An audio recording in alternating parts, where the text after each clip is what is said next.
All right, just a quick live stream here.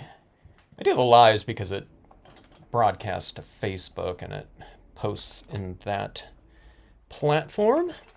But we have a pre-printed Deanna Tubb-Sedillo background paper here. They have certain scenes on the front and the back so that you can use either one or both.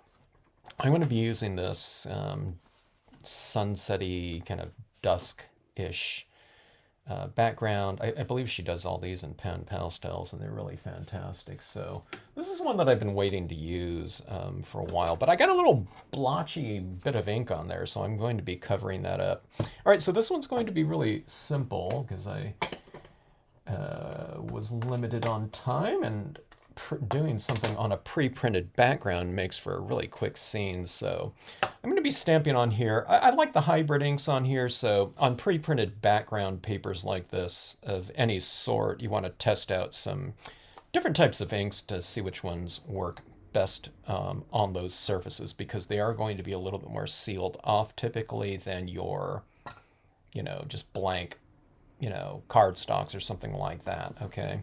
Because you're going through whatever printing inks have been utilized on the surfaces. My preference is for a little bit of a slightly thicker ink than, say, something like a dye-based ink that works by staining the surfaces. They're usually thinner and more, they work by staining the surface, so pigment inks and things like that are a little bit more, or a lot more. They're more surface oriented. Okay, I'm going to try to cover up some of this blotchy kind of ink that I got on there. All right, now hybrid inks are a combination of pigment and dyes. I don't know how they do that, because pigment inks typically are, besides brilliance inks, are oil based, and your dye based inks are all water based. So I don't know, some type of magic. But I don't know, try whatever you have. Try your, I don't know, VersaFine Clairs, your StazOns, things like that. Brilliance Black. See what inks work best for you to give you the crispest and darkest impressions on whatever papers you're using. Okay, now I'm holding this down a little bit longer too. I'm just allowing some of that ink to set up and transfer, rather than just stamping down and lifting up instantly, okay? Because that also can matter. Sometimes with StazOn, you don't want to do that because it kind of dries on there before you can kind of lift up, and some of that dries on the stamp, and you're lifting it off. So I don't know, experiment around with that. StazOn too, you might just stamp it down and lift faster, and it works out, okay? All right, so I covered up my little blotchy area down here, but look how fantastic that looks. I put a little bit of that Joshua tree in front of that sun right there. Sometimes I don't want to just stamp something out where you can't see it anymore. That's kind of the focal point right here, that sun. But sometimes having something right over the front of it enhances it, okay? You think, I don't want to cover up my main thing, or lighting focal point, but it can enhance it. It's just like putting like a bird flying in front of a moon or something like that. It kind of creates a stronger sense of depth and drama, and having something really dark next to your light source can make the light source seem lighter by contrast, okay? Even though you're covering some of it up, you're playing contrasts against one another. All right, so what I'm hoping to do on this one, now maybe this one's going to represent a Joshua tree that's a little bit farther back, so maybe I won't hold this down for quite as long. So maybe I don't know, maybe it stamps out a little bit lighter, maybe it doesn't, I don't know. It's actually like darker. Okay, let's see. All right, so my goal here is to create some really elongated shadows in this piece. Let's see, do I want to go? I don't think I want to go with the same size Joshua tree. Maybe I'll go with the smaller one farther up, or I can go with my other cacti. Oh, let's see. Let's play around with some imagery here. I'll go with this one right here. I want to create a little bit more density. Hello, Cynthia. How are you? Little quick scene here.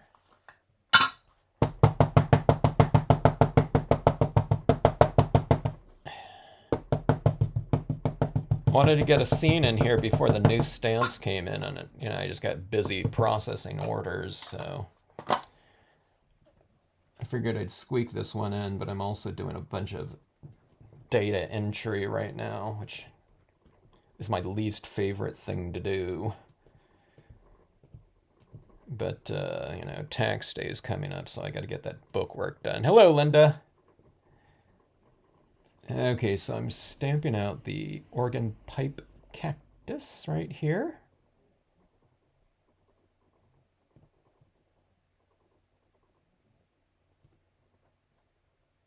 So on this one right here, I want to recreate some nice elongated, hopefully dramatic looking shadows here. Hello, Breit. Good to see you. I wasn't quite sure if anyone was going to jump on this impromptu time, an hour, day. Thanks for subscribing and having that notifications button bell punched.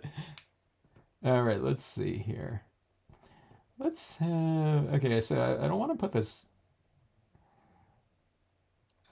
just anywhere. We need a little bit more variation in here. It looks like everything's just on completely flat ground. But I don't want to block off those lines for elongated shadows in here either, so. Now, if I wasn't thinking about those shadows that are going to be added down here, I would add a bunch more things right in here, okay? And really layer and stack it, okay? This is one of my favorite backgrounds from in the cards that Deanna sent to me. I don't know. Maybe that's why I kept it for a while. But I thought, I want to do a real quick one here.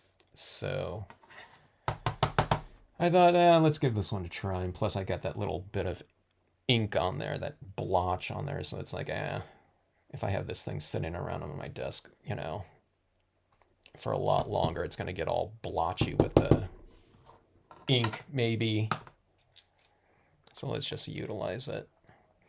All right, so we have that going on right there. All right, so I'm using colored pencils, right? So anything that we stamp, that we want to stamp out on here, we got to do it right now. Because if I try to stamp over that colored pencil, sometimes it works okay with the stays on ink over the colored pencil, but it still doesn't stamp out like really strong. So as far as an image go, hello Patty, how are you? What's your countdown now? Countdown to moving day, if anyone doesn't know.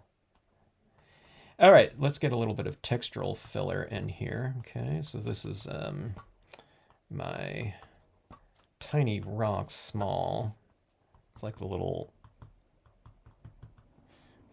stamp that could. It's one of those stamps that the more generic something is as far as a textural form, it's almost like used more than anything else, because the more generic something is in scenic stamping as far as kind of a useful texture, it gets the most use. But if someone was just looking at a bunch of stamps to get, it's not, it's definitely not going to be the whatever the sexiest image to get. It's not like a cabin or something like that, or really majestic. It's like little textural dots,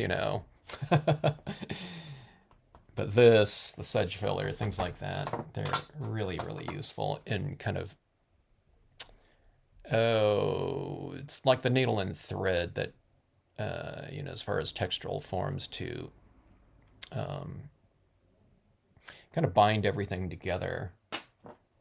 Or it's one of the things that does that, color and, things like that do that as well. But the textural forms are definitely right up there as far as kind of the importance of, I don't know, whatever, continuity, I guess. Okay, let's see here. I have smaller blocks, but I think they have something on them right now. Let me just use this larger one. I'm going to use this little form right here. And we'll put it right here in the background.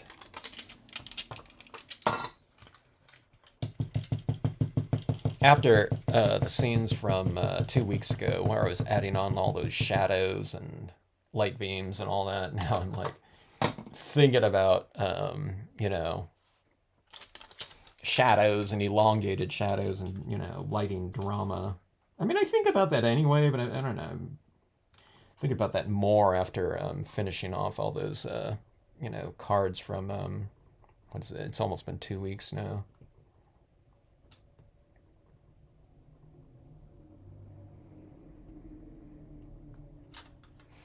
All right. I see a lot of that little textural form underneath there. It kind of gives me a little bit of a head start as far as adding shadows. And I really condensed a lot of those tiny rock impressions at the base of these two kind of more prominent trees in here. And that ends up, it's like a shading tool for me. These days, I don't know when I started doing that. I started doing that a lot more, probably over this last year and a half, maybe, or something like that. Using textures, just as a big head start to adding, whatever shadows and things like that into the scenes. All right. I'm thinking about little creatures these days a lot more than I used to, especially with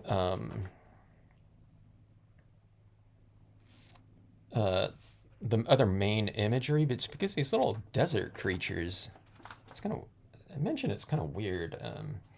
They really blend in. I mean, all creatures, they're designed to live, and not get eaten up and things like that. But it's almost like these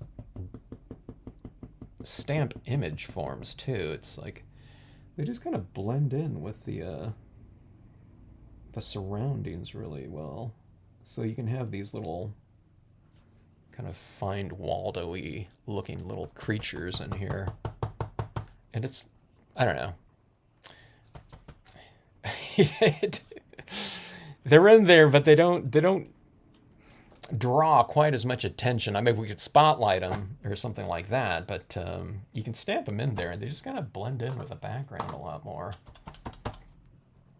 Which is fun for me to do, because my creatures and things like that I usually stamp in there. It's usually kind of a visual kind of focal point.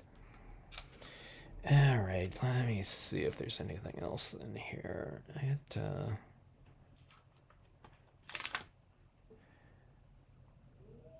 Let me add in, I've been using these ocotillos here as a foreground element lately. These little kind of things going off like that. 19 more days.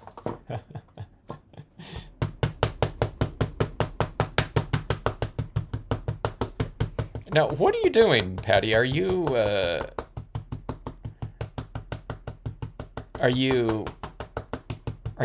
at your place and the mover's gonna come load up and things like that, and you're gonna oversee that and then take off, or are you driving?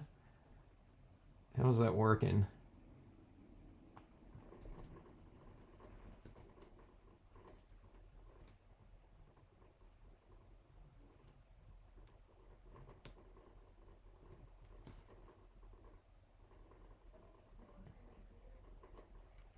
All right, nice deep dark impression, hopefully, with this. This Ocotillo is a real spindly, element in here. Yeah, it looks better. Um, and then let's just use the same one again. I was thinking about using the smaller one right here, but we'll just use kind of the tops of it like this down here. Like I said in previous videos with these desert pieces, I like to create a nice, dense kind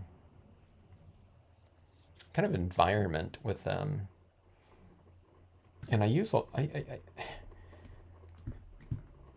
in other series or whatever environments, it would be almost like too much clutter, but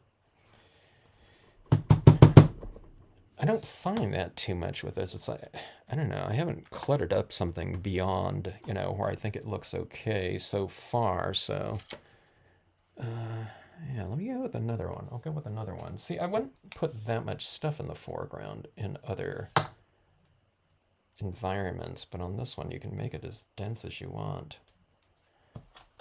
Seemingly, I don't know. I guess you can go overboard a little bit, but no, I think it looks really good layered like this.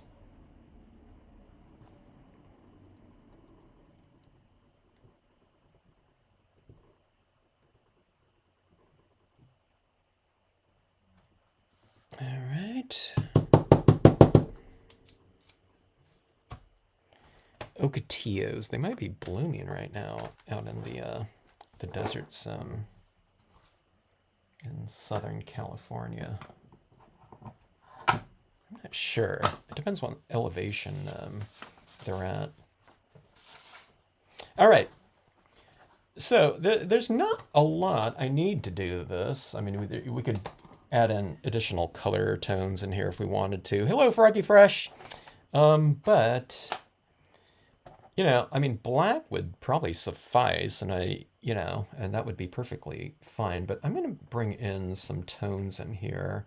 Like there's some brownish tones in there, some sepia-ish looking, I don't know if it's an umber, but there's that warm tone in here. I'm not going to bring that down into here, but hello, Sandy.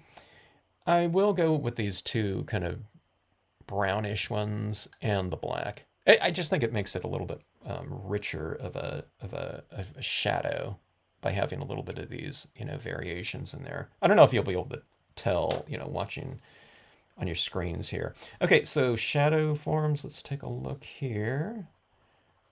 We'll add a little bit. I'll kind of work a little bit light to dark. So this is kind of a lighter brown right here. It could get really dark too, but I'm just using it as a really light shade.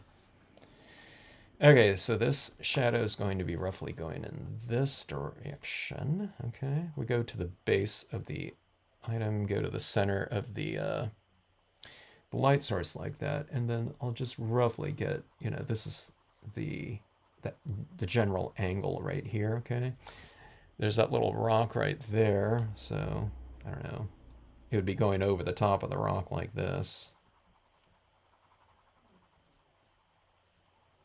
and we'll come out this way. But this little foreground's kind of getting in the way, but when I get to black, I think it'll be a lot more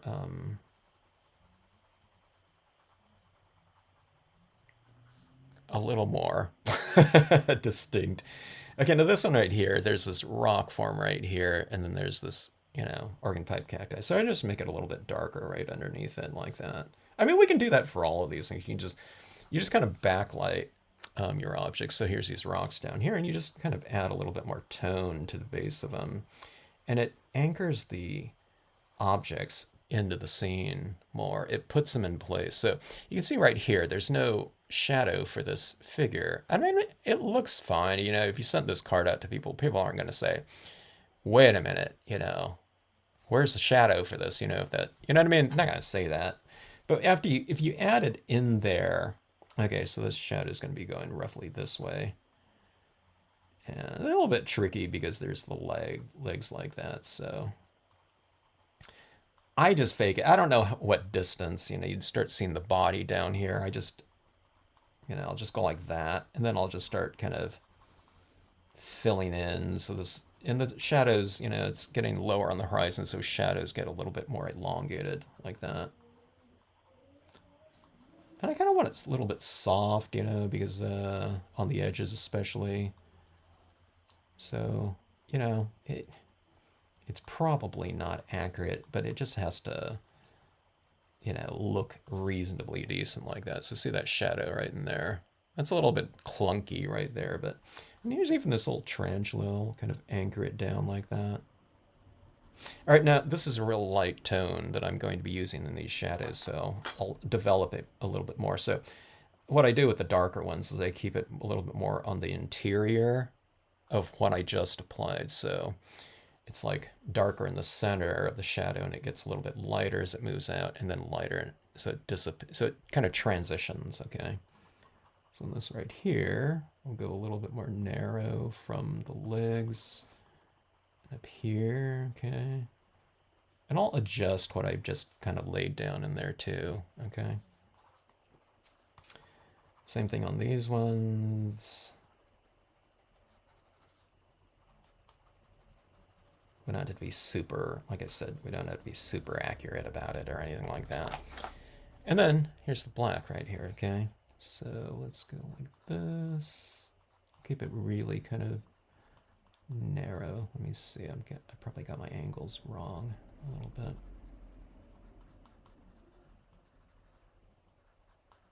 Like that, and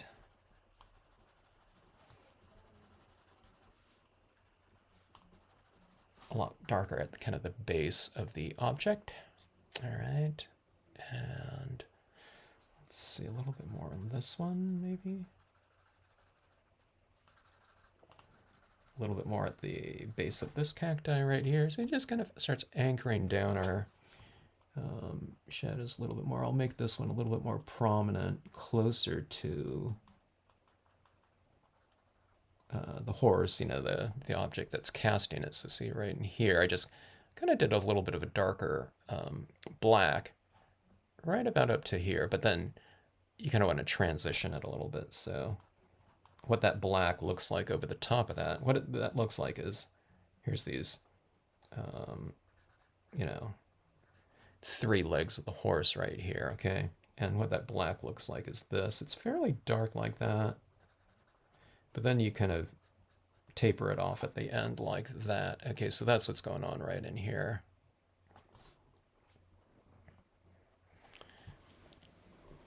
Flying over West Palm to help me drive up, okay, from being hit 3 times in a car and leave. Oh, that's good that you have some help driving up there. I was wondering how far that is of a drive. Did I say hello to Sandy? Hello, Sandy. And hello, Cecile. All right, so let's see. Like that. The scene's almost done. Thanks to Deanna, who did all the work here.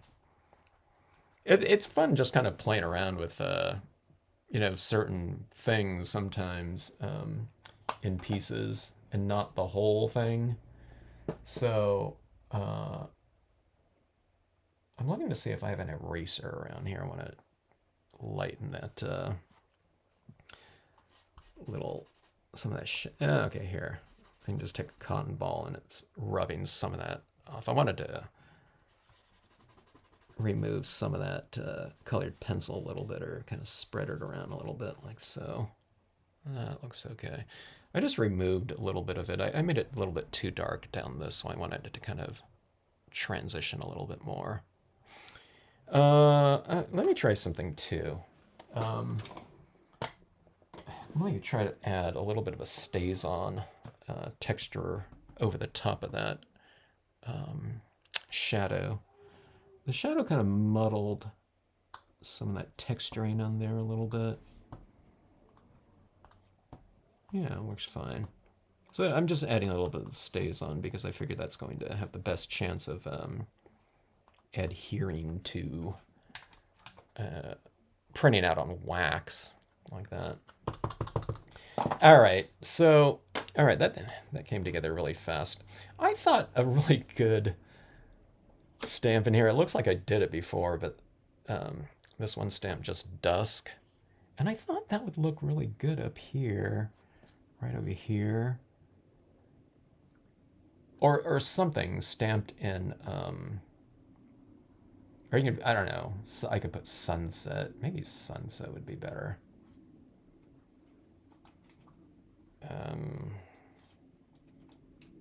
Right here.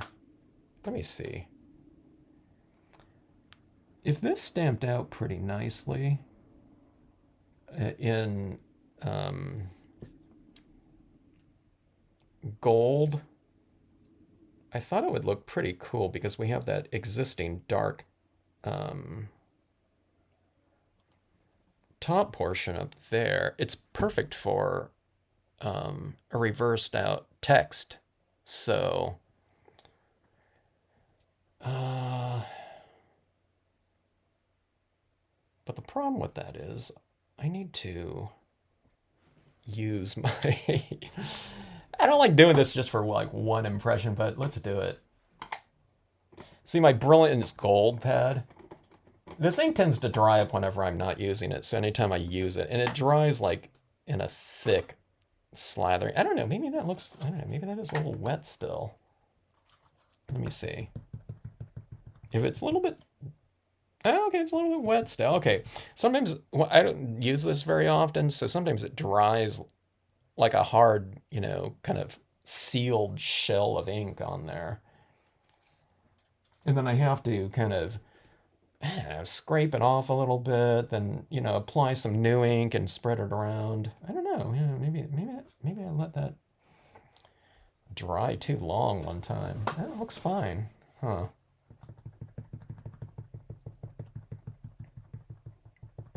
The metallics, you know, it's I find that with the gold though. I don't find it the case with the silver. The silver brilliance is one of my favorites. Like of any ink. Not in terms of usage, but just in terms of how it looks. Okay, let me see. Is that straight on my block? All right, let me go for a couple test impressions first. All right. The first one looked a little bit more metallic, though. I wonder if I've removed like a lot of the metallic of it, and it's like some type of like pigment on there as opposed to the metallic. Like that one looks a little bit shinier than this one. This one's lighter, but I think I got more of that whatever they use in there to, you know, to make it, you know, iridescent. Okay. Hopefully I don't get this all over my card here, but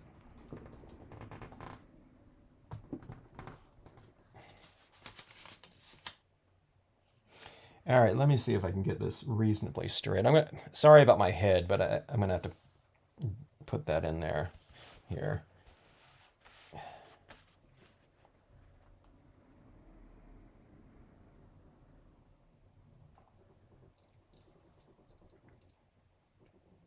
Oops, I think I stamped it upside down.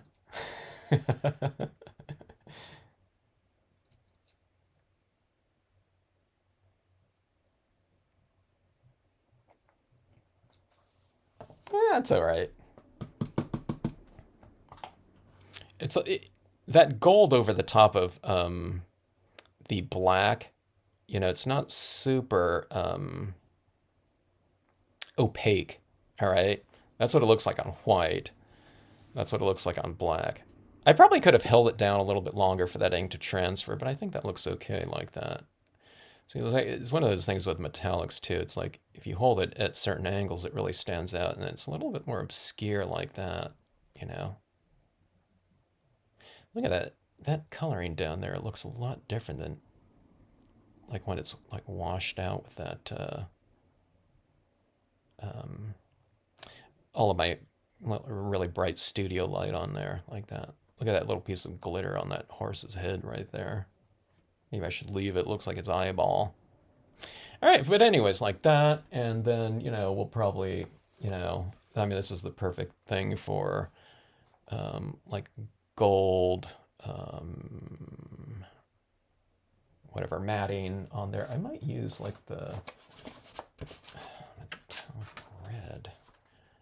I have some deeper red. I would put another preliminary. I'd put like a piece of tan colored paper in between. But I have all this like ton of red metallic mirrored. Well, this one's not quite so mirrored. This one's the cheap Recollections one, which I love too. But I don't know. I'll figure it out with this one right here. But anyways, okay, so that was just a really quick card. I mean, if I knew what I was doing going into this, I mean, it could be like a, I don't know, probably 10-minute project or something like that. But I generally knew, this one's going to be mostly it's just the impressions and doing the additional shadows with, just a colored pencil. You can just use like black colored pencils, just stamp everything out, black colored pencil, you know. So the gold really worked out on that one. If you wanted to put it like a quote thing or a word stamp in here, like on the blues, I would go with the silver probably, and I think that looks really good. This one right here. This looks like the natural kind of positioning for this one to me. It could be like this too, but that looks like a pretty cool thing too, like that. Or if you did it this way, maybe not this way, but this way right here would be a perfect spot for a little reverse silver word stamp.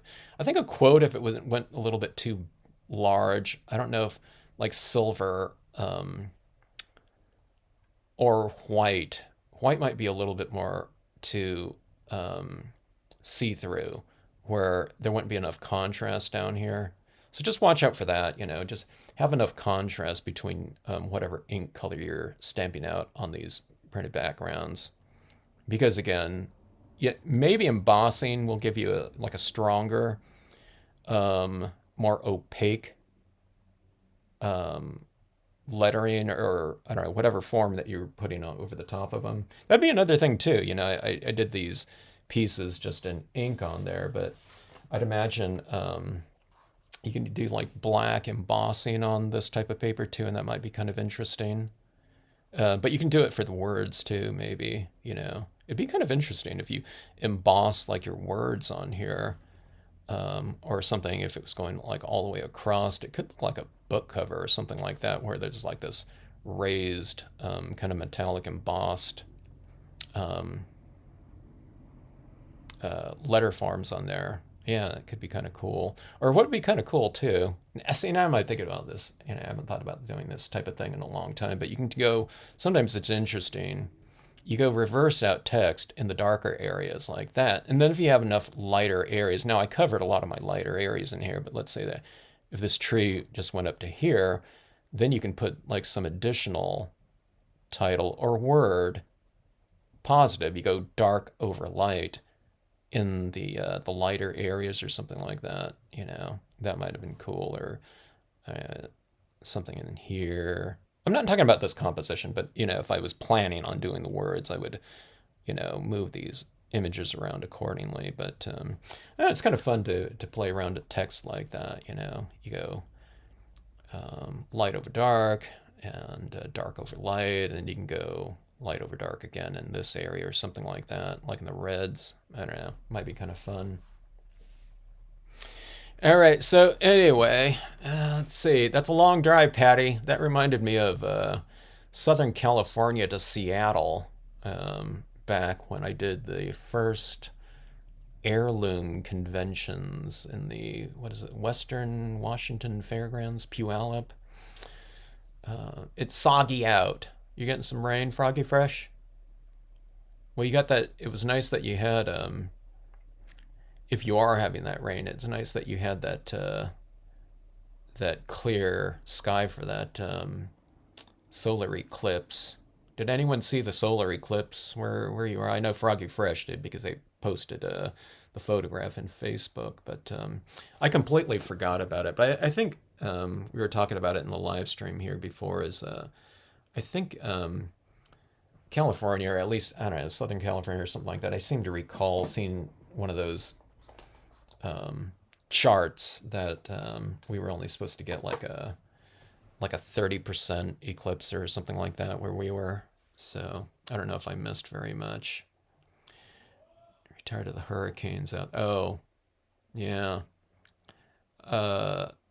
One of my former art professors, I forget what hurricane it was, but yeah, in the town right next to him, really tough. And I think that was last year sometime. It's hurricanes out that way. What is it? Tornadoes and things like that in other areas of the country. California, we haven't had like a, knock on wood, like a really big earthquake in a while, but it seems like we were getting them for, quite often, like in the 80s, I think it was, and early 90s, I think it was.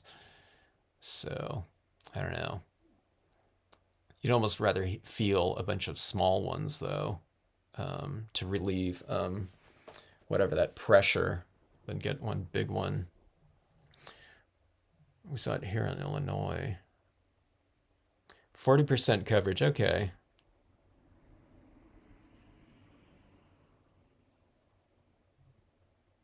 Do fish really come out of hurricanes? Are we talking about that thing, that phenomenon where fish are like falling from the sky or something like that? That wasn't hurricanes though, was it? Unless there was like funnel clouds or something like that. Paris, Texas, it was amazing. Oh, total solar eclipse, huh? I'm trying to remember if was there a total solar eclipse? God, it was a while ago, right? Was it 20 years ago or something like that? I just remember going outside and it was really kind of eerie in terms of the lighting. It was like warmer light or something like that, from what I recall. Fish can be picked up from the strong winds. That's interesting. Wouldn't that be kind of weird? That sure would be weird seeing that. I've seen it in movies though. Or maybe it was on maybe there was something on YouTube. God, YouTube has everything. 2017. Okay, thanks, Terry. I think I was outside for one of those in anticipation of it. I remember that lighting being really weird. It felt really, everything felt still too where I was at during that time. I'm trying to remember. I don't think I took any photos, or maybe I did take photos of it. I can't remember. But not with any special equipment or anything like that. I think I tried to. I just aimed my camera at it and just shot, and I don't know. None of those ones came out. I don't think. But I need to take a look at that. I need to look at my photos files and see if there's anything in there.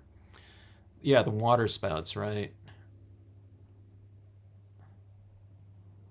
They're a 1 to 4 category. Wow. Yeah. Well, you're moving up to, what is that, Novi, Michigan? You won't have to worry about those anymore. And plus, you can go to the convention there every year. All right, folks. So anyway, just a real quick scene, playing around with shadows on here. Boy, that sure looks dramatic, doesn't it? Thanks again to Deanna. I love how Deanna with her pan pastels. Those pan pastels are really fantastic for getting the light on dark in varying opacities right here. So see this right in here? That real feathery type of look as it transitions right in there. Those types of things, like right in there, are the things that are really cool. You know what I mean? It's like the difference between, we can take photographs of really awesome skies and sunsets, whatever, twilights, and just use them to photo stamp on, But it's like if you're able to manipulate all those little subtle things like that, I guess people can do it in Photoshop too if they know how to play around with their photographs. But see, like Deanna can go in here, and if she wants to, she can ideally add just like the ideal amount of, I don't know, whatever you call it, like diffusion, texture into these areas and give them a little bit more of an interesting look, just by hand using those little techniques that whatever you'd use. I don't know what she's using, like stomps or something like that to kind of spread things around, or brushes to go into these areas right here. Probably some of it might be like your finger too, and different types of texturing right in there, but those little subtle types of things like that. See, this right in here has it, but in this other area, I've covered up a lot of it, but you see she goes for like this kind of accent of light coming off of that down there, but then she leaves it solid right here. So it's not all the way across there, See, it's like a little bit of that light diffusion. It's light over dark with those pastels, and then she goes nothing right here, but then it goes like feathered out again like that. You see what I mean? So she's playing contrasts against one another here. So it's like softer, a little bit sharper. It's still soft up there in the sky, but it's much sharper. So she's playing these textural forms against one another like that. And then probably with like white pastel in there, she can make that as bright as she wants it to be, or she can expand out like that. So it's one thing I haven't played around with pastels yet, but the things that they're getting with those look really cool. And most of the times they're stamping just directly onto the top of their pastels. And I don't know, you have to ask them what those people are using to stamp over the top of their pastels with. You would have to spray seal it, spray fix it down, things like that, and then stamp over it with some sort of ink that's going to give you a really nice, strong impression on spray fixative, or pastel fixative of some sort. So I don't know, is anyone here using I'm talking about all this stuff like in theory. Does anyone use pan pastels and then stamped over it? And if so, what did you spray with? Because you can't just stamp on top of like a bunch of dry pastels. So, you'd lift off and all the pastel would just come off. So if you did, what ink did you use on for your impressions? Yeah, that's what I'd be curious about. It was, I don't think people are using StazOn, although they might have. I'm trying to remember. I don't remember what people said when I've asked them. I think I've asked them that before because I was really curious. Well, when people started doing it, I don't know, like a couple years ago, I think. Or maybe it's been 3. God, time flies so much. Yeah, real quick scene, Jeannie, with that card. I've been saving this one right here. Now, one thing I didn't think about doing, was that reverse, gold right up there until today. I thought, okay, if I stamp that out, it seems like that would benefit from some little thing up there. One of the things you can do too is you can put like this area up here can represent like a transitioning from whatever, the horizon to the sunset right here. You can put little like stars up there. I wouldn't do it right here. I think it looks fine as is, but that would be kind of cool to add like, some of those little textures like that, like she has right up here. I mean, they're everywhere in here. It's the whole Milky Way, but you can add little things like that. If I did that, I would do it with a gold pen. Or I didn't do this down here either. Now this, I could add little highlights down here, but I think it looks fine as is. But you can add little sparkly touches down here with like a gold paint pen, which I don't really use too often. But the gold paint pen, though, it doesn't look like a highlight a lot of times. Like if I put like a gold dot right there, it would be dark on top of light at many angles. and it only looks, lighter, when that gold is kind of reflecting. So, you can do things like that in this type of scenario, which might be kind of fun too. Yeah, Terry. Yeah, the shadows. It's so simple to do. Um, to really add kind of a, that nice finishing touch on some of these. And let me add a little bit of this gold right down in here. I'm adding it in my shadow areas because it is dark. I mean, you can see that. That's a pretty dark mark like that, right? So I don't know if this is gonna work. Let me see. I can see it here. I don't know. It's so subtle. I don't think you can see that on camera. But I put a bunch of little dots right in here. It's not super, reflective. I probably didn't shake up the pen enough either. But there's a little bit of texture in here at certain angles. Like I can't see it at all like that. But then if I hold it at a certain angle, it's a little bit more reflective. I can see some additional subtle texture in here. So if you want to do something like that, well, shake up your pen a lot more and do that. So I have all those little gold things too. I'm not going to do it on this one right now, but the gold, like shardy glass, crushed glass would be kind of cool right down in here if you want to make things, I'm going against the whole idea of the quick card though. If I'm talking about all these things, but those are the types of little things that I really like adding into these pieces. Let's see. Okay, yeah, here, Linda. I've stamped right over the pastels and oh, okay. What? Did it work then, Linda? You were stamping what you say until you learned to spray first, but was it working a little bit then? Just stamping right on the directly on the pastels.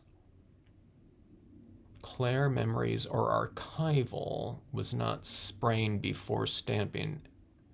Is sometimes the images. Oh, okay.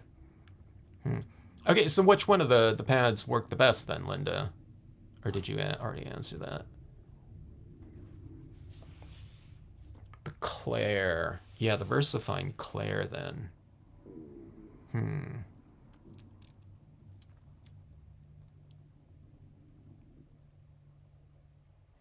Are not solid, so a platform. Oh, a platform is needed. Huh. I have pastel chalk, haven't tried it.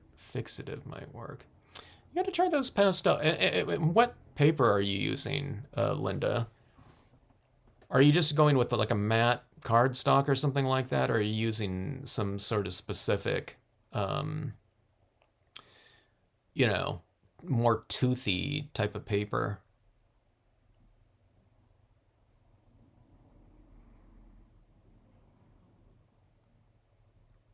I haven't seen Deanna in one of these lives, but if she was on here, I should have told her.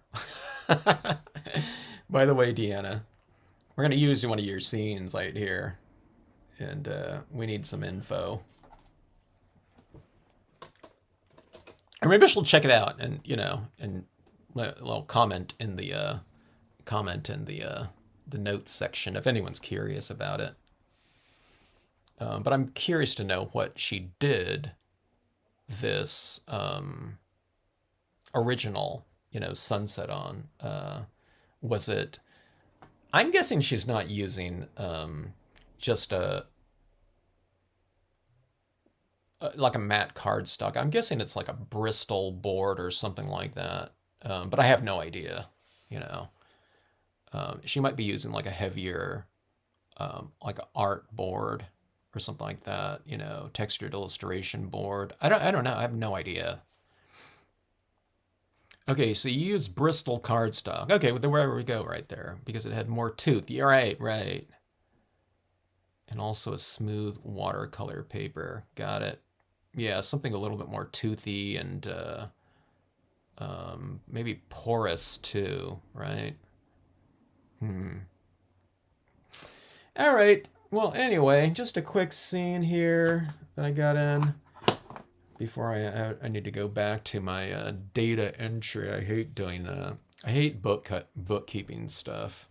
I remember I went to some retreat somewhere, and there was another business owner, but she was saying she hates doing her bookkeeping, and she hates preparing her bookkeeping for her bookkeeper. Yeah, but she had just retired, so she didn't have to do any of that anymore. And she wasn't talking to me; she was talking to someone else.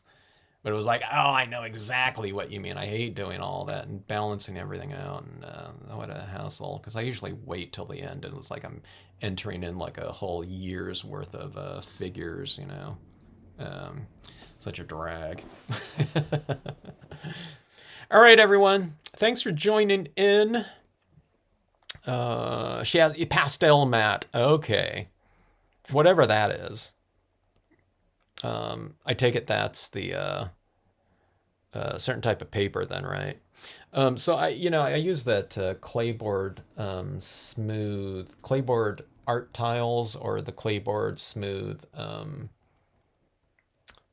just boards, and they do have that company too. If you're doing a little bit more of a in-depth piece, maybe you're doing 8.5 by 11 or 8 by 10 or something like that, or a bigger piece. That company does pastel boards, so it's going to be a textured surface on top of a hardboard panel, which is really something.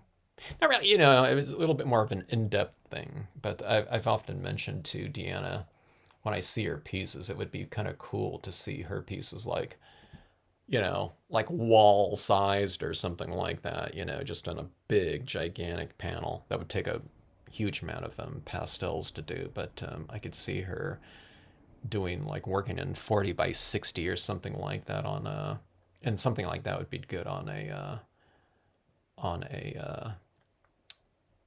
pastel board. And ampersand art, they probably can do any size anyone wants. There's certain sizes that you can buy off the shelf and order it, but they would do. That's a company that I'm pretty sure they would do any size anyone wanted. In terms of custom ordering. All right, folks. Good night, everyone. Good to see you.